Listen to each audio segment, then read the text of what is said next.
नमस्कार मित्रों, मैं रवि शर्मा एक बार फिर आपका स्वागत करता हूं मेरे अपने YouTube चैनल जिसका नाम है हिस्ट्री विद रवि शर्मा। दोस्तों, हम मौर्य काल को पढ़ रहे थे और पिछली वीडियो में हमने मौर्य काल के दो प्रमुख राजा चंद्रगुप्त मौर्य और बिंदुसार के बारे में चर्चा की थी। इस वीडियो में हम बात करेंगे एक और महत्वपूर्ण राजा जिसका नाम है सम्राट अशोक।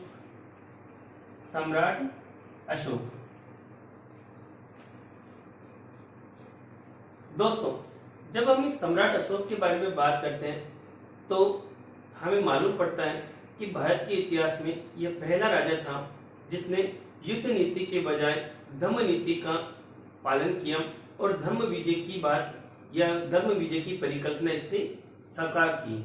इसके अलावा पहला यह शासक था जिसने अपने आदेशों को प्रचार प्रसार के लिए जगह जगह पर जनता को जागरूक करने के लिए या जनता के सामने अपने कार्यों को प्रकट करने के लिए अभिलेख खुदवाए। ठीक है, आइए हम पढ़ते हैं इसी अशोक के बारे में। तो ध्यान रखना दोस्तों कि जब हम इस अशोक की बात करें तो इसका जो कार्यकाल था, वैसे इसका ओवरऑल कार्यकाल 273 से 232 ईसा पूर्व के आसपास माना जाता है। देखो भाई, ऐसा कहा जाता है कि बिंदुसार की मृत्यु के बाद में अशोक के भाइयों के बीच में सत्ता को लेकर एक संघर्ष होता है और इस संघर्ष में जो अंतिम विजय होती है वो इस अशोक की होती है। ठीक है, लेकिन इस संघर्ष को दबाने में या इस संघर्ष को समाप्त करने में अशोक को अपने जीवन के 4 साल खपाने पड़ते हैं। राज्य इसके हाथ में होते हुए भी अशोक का राज्याभिषेक नहीं हो पाता है। लेकिन जब अगर एक प्रश्न आ जाए कि अशोक ने विधिवत रूप से राज्याभिषेक कब करवाया, तो जब विधिवत रूप से राज्याभिषेक का प्रश्न आए तब आपको ये वाला आंसर नहीं देना है जो मैंने बोर्ड के ऊपर लिख रखा है। मैंने कहा था कि जो शुरू के 4 वर्ष था उसने सत्ता के संघर्ष में गंवा दिए और इस 4 वर्षों में इसका राज्याभिषेक नहीं हो पाया। तो इसका जो राज्याभिषेक हुआ वो राज्याभिषेक कब हुआ? 269 ईसा पूर्व यानी 269 ईसा पूर्व में अशोक का राज्याभिषेक हुआ।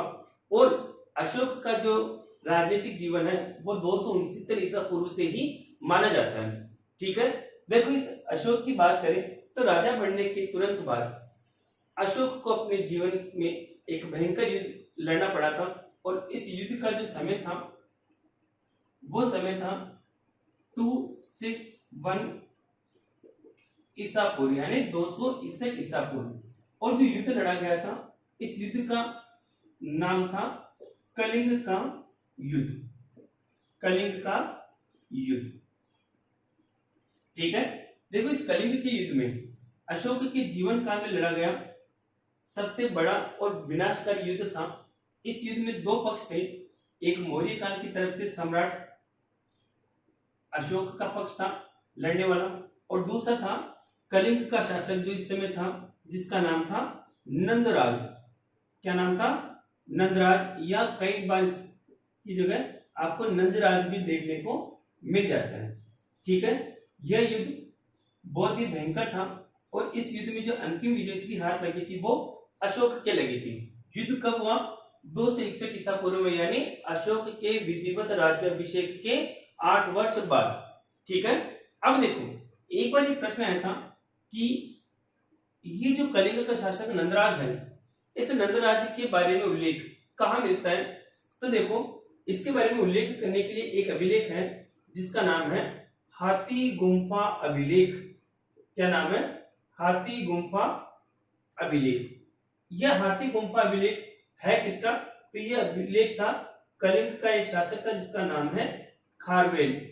इस खारवेल के समय यह हाथी गुम्फा अभिलेख लिखा गया और इस हाथी गुम्फा अभिलेख में कहा गया है कि अशोक और कलिंग के बीच में जो युद्ध हुआ था उस समय कलिंग का नेतृत्व करने वाला राजा कौन था? नंदराज।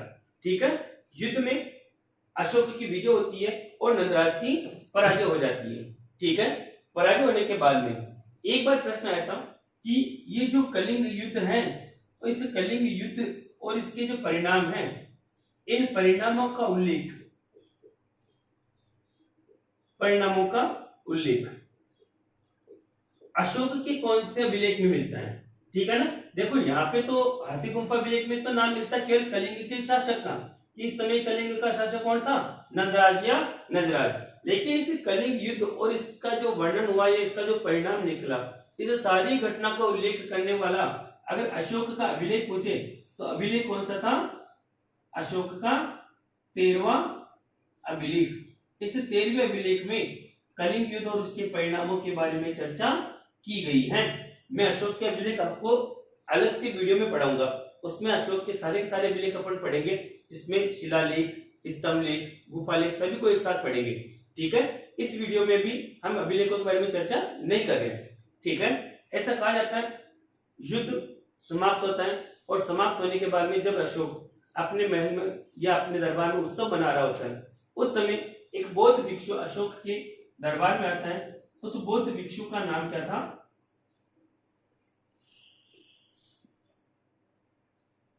बौद्ध भिक्षु का नाम था उपगुप्त। उपगुप्त कहते हैं कि ये उपगुप्त अशोक के दरबार में आता है और अशोक को कहता है कि हे अशोक, तुम्हारी विजय नहीं हुई, तुम्हारी तो पराजय हो गई।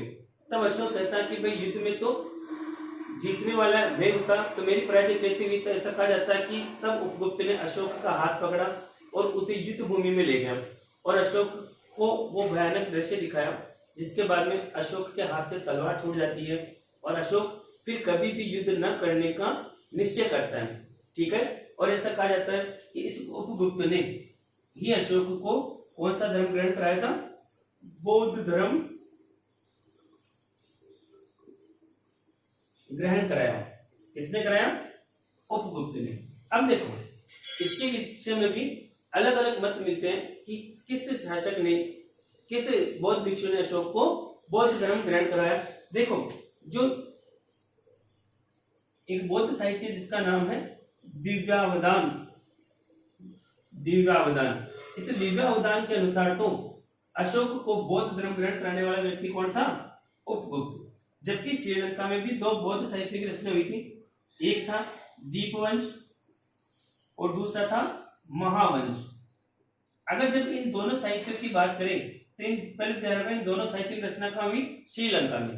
ठीक है, इन दोनों साहित्य के अनुसार अशोक को बौद्ध धर्म ग्रहण कराने वाले बौद्ध भिक्षु का नाम क्या था, तो उसका नाम था निग्रोथ। क्या नाम था, निग्रोथ। ठीक है, ये दोनों ही मत मिलते हैं। लेकिन जब अगर कभी किसी पर्टिकुलर साहित्य या रेफरेंस से नहीं पूछा जा रहा हो कि किस ग्रंथ के अनुसार किसने अशोक को बौद्ध धर्म ग्रहण कराया, तब आपको आंसर सीधा सीधा क्या लगाना है, उपगुप्त। लेकिन अगर दिव्यावदान के अनुसार पूछे तो भी उपगुप्त, दीपवंश और महावंश के अनुसार पूछे तो निग्रोध। और ऐसा कहते हैं कि एक व्यक्ति था जिसका नाम था मोगलीपुत्र तिस। क्या नाम था इसका, मोगलीपुत्र तिस। इस मोगलीपुत्र तिस के प्रभाव में आकर अशोक पूर्ण रूप से बौद्ध बन जाता है। किसके प्रभाव में आकर, मोगलीपुत्र तिस के प्रभाव में आकर अशोक पूर्ण रूप से बौद्ध बन जाता है। कहते हैं इसके बाद में अशोक का जो झुकाव था वो बौद्ध धर्म की तरफ बढ़ जाता है और अशोक बौद्ध धर्म के प्रचार प्रसार में लग जाता है। ठीक है, अब देखो बात करेंगे अपन अशोक के देखो अब बात करते हैं अपन अशोक के धम्म के बारे में। अशोक का धम्म, अगर अशोक के राजा बनने के बाद या अशोक के राजनीतिक जीवन से प्रश्न आता है तो वो हमेशा यहां से आता है, अशोक के धम्म में से। ठीक है, देखो सबसे पहले समझो कि ये धम्म क्या है।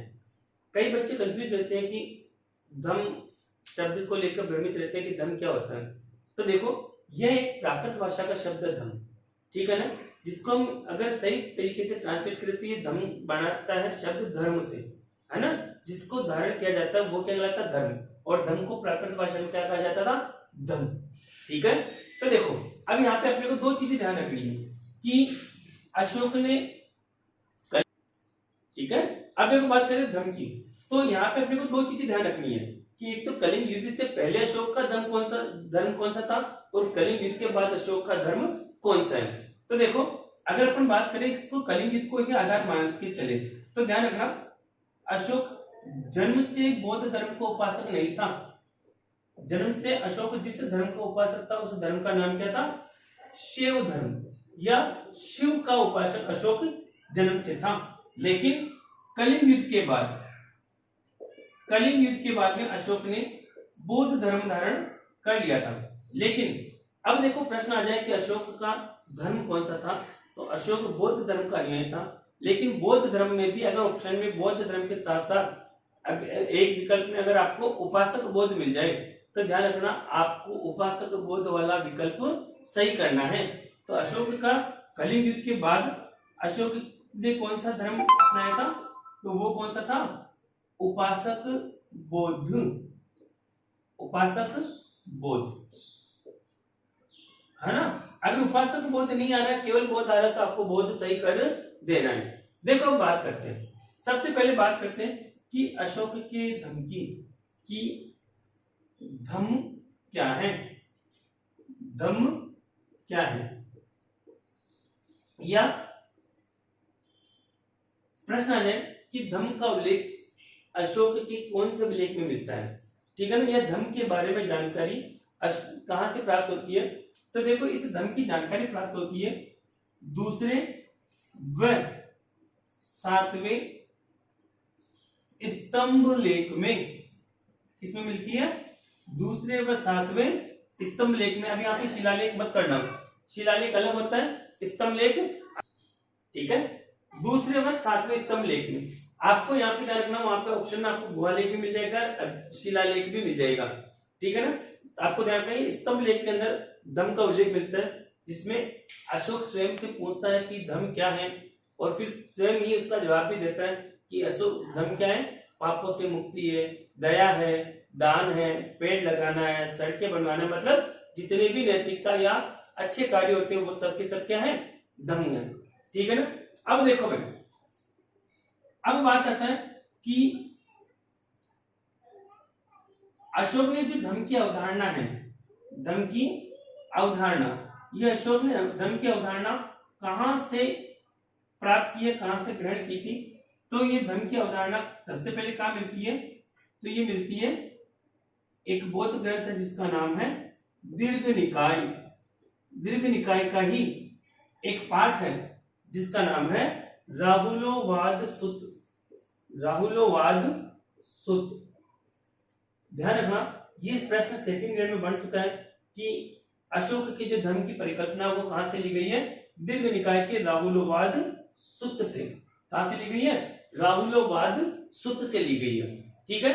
ये प्रश्न बहुत ज्यादा महत्वपूर्ण है सेकंड ग्रेड और रीट के एग्जाम की दृष्टि से, तो इसको ध्यान रखना कि अशोक के धर्म की अवधारणा कहां से ली गई है, तो दीर्घ निकाय के राहुलोवाद सुत्त से। अब देखो बात करते हैं कि अशोक ने इस धर्म के प्रचार प्रसार के लिए क्या क्या कार्य किए, तो ध्यान रखना कि इसने कलिंग युद्ध की ठीक 10 वर्ष बाद 251 ईसा पूर्व में, है ना, 251 ईसा पूर्व में नगर था पाटलिपुत्र। कौन सा था, पाटलिपुत्र, ठीक है। अशोक ने पाटलिपुत्र में जो तीसरी बौद्ध संगति का आयोजन करवाया। कौन सी बौद्ध संगति थी वो, तीसरी बौद्ध संगति, तीसरी बौद्ध संगति, तीसरी बौद्ध संगति का आयोजन करवाया था। किसने करवाया, अशोक ने करवाया था। कब करवाया, कलिंग युद्ध के 10 वर्ष बाद। किस स्थान पर करवाया था, तो पाटलिपुत्र में। और इस तीसरी बौद्ध संगति का जो अध्यक्ष था वो था मोगली पुत्र तिस। कौन था, मोगली पुत्र तिस। चूंकि देखो ये मोगली पुत्र तिस बौद्ध धर्म की हीनयान शाखा से संबंधित था या हीनयान धर्म का प्रचारक था, इसलिए अशोक की बौद्ध संगति में हीनयानवादियों का ज्यादा प्रभाव रहा। और अशोक का जो व्यक्तिगत धर्म भी था वो उपासक बौद्ध में भी कौन सा था, हीनयान शाखा वाला, महायान शाखा वाला नहीं था, ठीक है। और इतना ही नहीं, अशोक ने इस बौद्ध धर्म के प्रचार प्रसार के लिए धर्म प्रचारक भेजे। क्या भेजे, धर्म प्रचारक, धर्म प्रचारक भेजे। देखो इस धर्म प्रचारक में से प्रश्न काफी बढ़ते हैं, या बोल सकते हैं कि काफी जगह पे अशोक ने धर्म प्रचारक भेजे, लेकिन प्रश्न हमेशा दो ही जगह से पूछा है, या तो स्वर्ण भूमि में किसको भेजा या फिर श्रीलंका में किसको भेजा। तो अपने को ये दो फैक्ट महत्वपूर्ण रूप से याद रखें कि धर्म प्रचारक की जब बात करें तो अशोक ने श्रीलंका में जो धर्म प्रचार के लिए किसको भेजा था, तो वो भेजा अपने पुत्र और पुत्री जिसका नाम है महेंद्र और इसकी पुत्री का नाम था संघमित्रा। क्या नाम था? संघमित्रा। महेंद्र और संघमित्रा को श्रीलंका में बौद्ध धर्म के प्रचार प्रसार के लिए भेजा। अब देखो ध्यान रखना, जिस समय श्रीलंका में बौद्ध प्रचार के लिए भेजा गया उस समय से श्रीलंका का शासक कौन था? तो इस समय यहाँ का शासक था वो कौन था? तिष्य। कौन था? तिष्य। ध्यान रखना, इस तिष्य ने भी अशोक के प्रभाव में आकर अशोक की तरह ही एक उपाधि धारण की थी। वो कौन सी थी? देवनाम प्रिय की। और अशोक के समान इसने भी बौद्ध धर्म धारण कर लिया था। फिर देखो, एक धर्म प्रचारक भेजा था सुवर्ण भूमि। कौन सी थी? सुवर्ण भूमि। ठीक है ना? या स्वर्ण भूमि भी कई बार इसकी जगह लिखा हुआ आपको मिल जाता है। ठीक है ना? स्वर्ण भूमि में भेजने वाले कौन थे? तो यहाँ पे भी अशोक के दो पुत्र थे, पुत्र पुत्री थी, सोन व उत्तरा। इनको भेजा।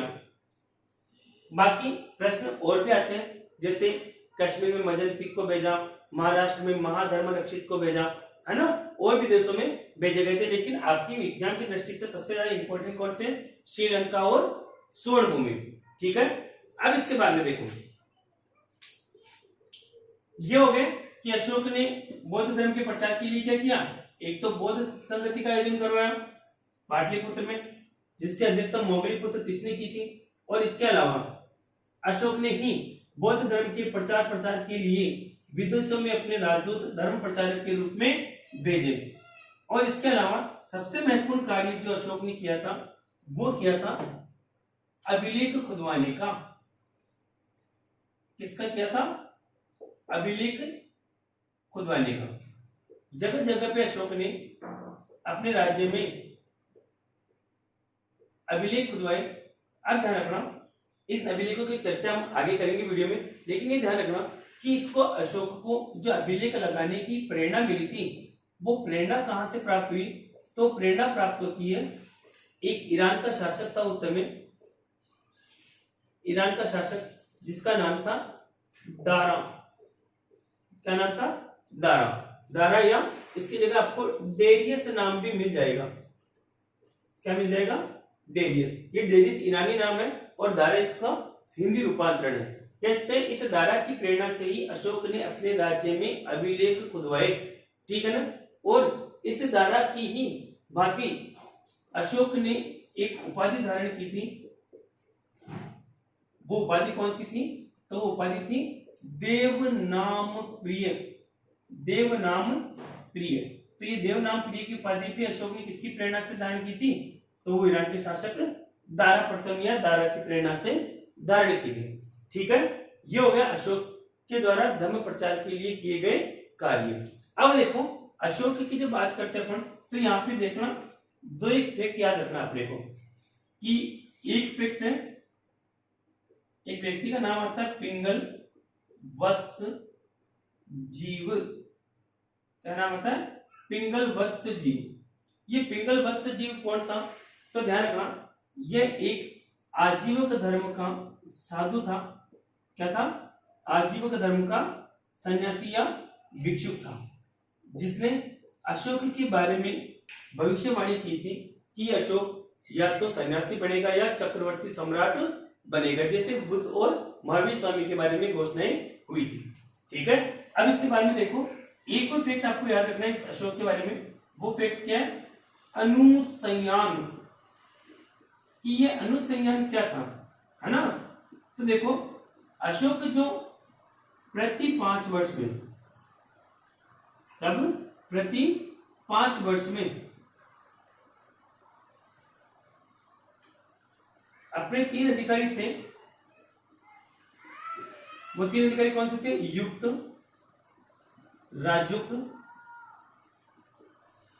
व प्रादेशिक।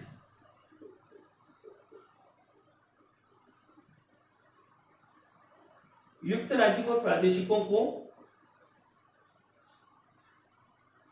अपने राज्य में धर्म प्रचार के लिए भेजता था। धर्म प्रचार के लिए भेजता था, जो कि क्या कहलाया, अनुसंयान। अब देखो, धर्म प्रचार के लिए भेजने का मतलब यहाँ पे ये नहीं कि जाके बौद्ध धर्म का प्रचार प्रसार करते थे, ये केवल इस चीज का निरीक्षण करते थे कि अशोक ने जो बौद्ध धर्म की अच्छी अच्छी बातें लिखवाई खुदवाई है, लोग उसको समझते हैं या नहीं समझते हैं, लोगों ने उसको कितना ग्रहण किया, लोगों ने उसके बारे में क्या क्या अपनी राय दी, क्या समस्या बताई, क्या इसके उपाय बताए, इन सब की रिपोर्ट को लाकर अशोक को देते थे। ये दौरा प्रति 5 वर्ष में होता था, ठीक है ना। जबकि तक्षशिला और उज्जैन के लिए ये दौरा केवल 3 वर्ष के अंदर पूर्ण करना जरूरी था, ठीक है। इसके बारे में देखो, अब बात करते हैं अशोक के शेष जीवन के बारे में। कहते हैं अशोक ने इसके बारे में सादगीपूर्ण जीवन अपनाया और 232 ईसा पूर्व तक आते आते अशोक की मृत्यु हो जाती है। अशोक की मृत्यु के बाद अशोक के साम्राज्य का या मौर्य साम्राज्य का तेजी से पतन प्रारंभ होता है और प्रारंभ होने की दिशा में यहाँ पे 3 प्रमुख शासकों को अपन देखते हैं। एक शासक था जिसका नाम था संप्रति। संप्रति कौन था? देखो, अशोक के बाद ये व्यक्ति राजा बनता है और केवल इसमें से एक प्रश्न आता है कि मौर्य काल में चंद्रगुप्त मौर्य के बाद में वह कौन सा शासक था जिसने जैन धर्म ग्रहण कर लिया था? कौन सा धर्म अपनाया था? जैन धर्म अपनाया। तो चंद्रगुप्त मौर्य के बाद में दूसरा शासक कौन था जिसने जैन धर्म अपनाया? तो वो कौन था? संप्रति। इसके अलावा एक शासक का नाम पढ़ते अपन, वो है दशरथ, है ना। ये भी अशोक के बाद में दूसरा शासक था जिसने बौद्ध धर्म ग्रहण किया था। कौन सा धर्म ग्रहण किया? बौद्ध धर्म ग्रहण किया, ठीक है ना। मौर्य काल में 2 शासक थे जिसने जैन धर्म ग्रहण किए। कौन कौन से थे? चंद्रगुप्त मौर्य और संप्रति। जबकि 2 शासक थे जिसने बौद्ध धर्म ग्रहण किए, अशोक और दशरथ, ठीक है ना। अब इसके बारे में देखो, ठीक है, देखो अशोक की तरह इसने बौद्ध धर्म ग्रहण किया, इतना ही नहीं, इसने भी अशोक की तरह देव नाम प्रिय की उपाधि धारण की थी। किसकी उपाधि धारण की थी? देव नाम प्रिय की उपाधि धारण की। किसने? दशरथ ने। और फिर अंत में बात करते हैं मौर्य साम्राज्य के अंतिम शासक जिसका नाम था बृहद्रथ। बृहद्रथ।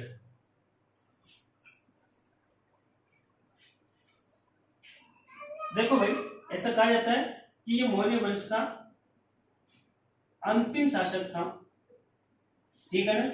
इस अंतिम शासक की जो हत्या करने वाला व्यक्ति था वो इसी बृहद्रथ का एक सेनापति था जिसका नाम था पुष्यमित्र शुंग। क्या नाम था? पुष्यमित्र शुंग। और बृहद्रथ की हत्या हो जाती है, मौर्य साम्राज्य का पतन हो जाता है, ठीक है।